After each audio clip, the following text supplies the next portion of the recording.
こんにちは、モネです。今日の動画は1ヶ月を振り返る手帳の中身動画です。10月は新しいシステム手帳が仲間入りしたことで結構ね、ワクワクした1ヶ月になりました。新しいものを手に入れるとそのことばっかり考えちゃいますよね。新作ゲームとか手に入れた日は私ほんとベッドから出てこなくなります。一日中触り倒してご飯もカップラーメンになったりしますね。手帳も同じでそわそわしちゃって、今月はコレクションページをたくさん作った月になりました。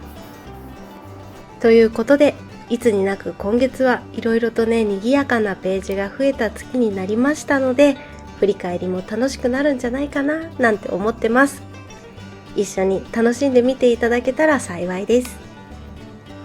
動画を見てて気になったポイントや質問はぜひコメントで。動画の感想もいつも嬉しいです。それでは今日も楽しいおうち時間行ってみましょう。まずは私のバレットジャーナルの構成から紹介します。私のバレットジャーナルは見返しやすいようにセクションに分けてます。ですが、このセクション分けにも変化がありました。今まではイルビゾンテのシステム手帳を年全体に関わる場所で、マンスリーログ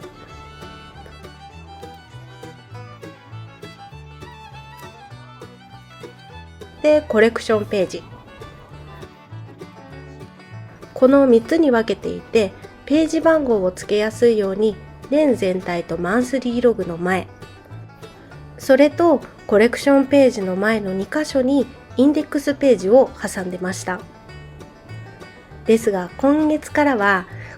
バチコリと手帳を分けちゃうことにしました。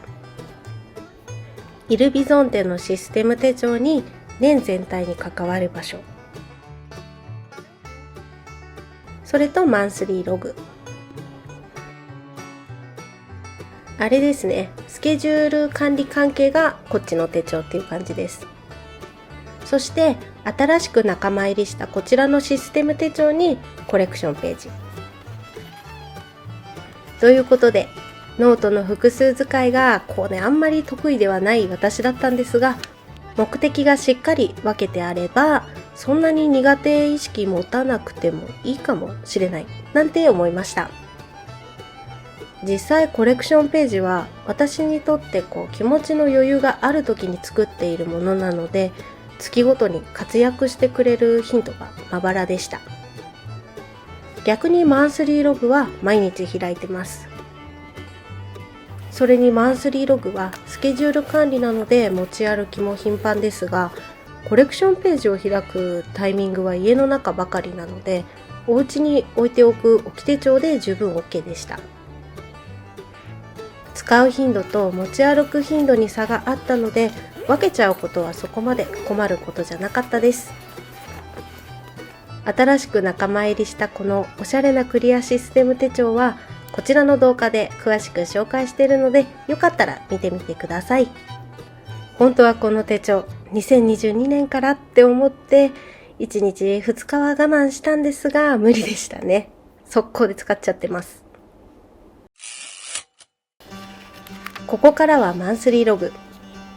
10月は新しいデコアイテムが仲間入りして、いつもの飾り方から少し変わりました。今まで映画とか読書とか四角とか三角とか丸とか図形で描けるちょっとしたアイコンを描いて予定を書くようにしていたんですが、こちらのスタンプで楽しむようになりました。文具愛好家の巡礼スポットにもなっている台湾の文具セレクトショッププレインステーショナリーハウェアの日常を切り取ったスタンプ。そろそろね、海外旅行がしたいです。台湾行ってね、この文房具セレクトショップ巡礼したいです。まだ私自身がスタンプを使うことに慣れてなくて、位置が思い通りに押せずちょっとねモヤモヤっとしてますが、慣れていきたい所存です。スタンプの他にも今回新しく仲間入りした文房具たちをこちらの動画で紹介しているので、よかったら見てみてください。ここからはコレクションページ。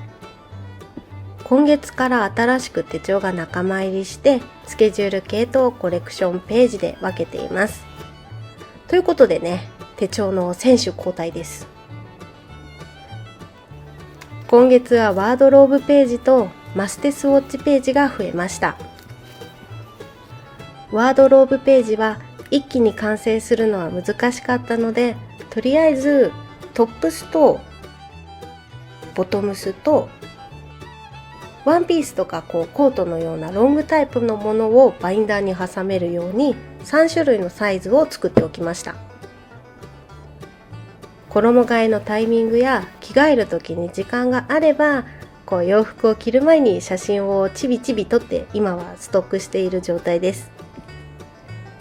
徐々に増やしていって2022年中にはこのワードローブページは一段落させたいなって思ってます。結構ね、私は気長にやる派です。ワードローブの作ってる様子が気になる方はこちらの動画を見てみてください。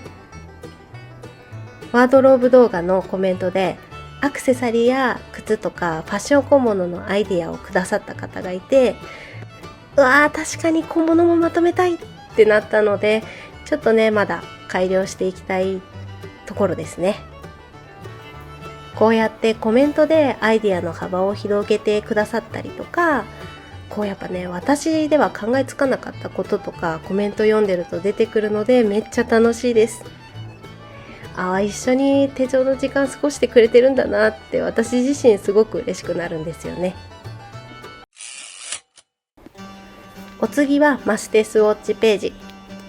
以前作ったマステ帳は筆とペンキローラーだけでローラーや筆の部分の幅を変えてマステの幅と合わせて作ってたんですけど、今回はコーヒーカップだったりとか、去年に引き続き筆とペンキローラーもありまして、であとはそしてコップと額縁とハンガー、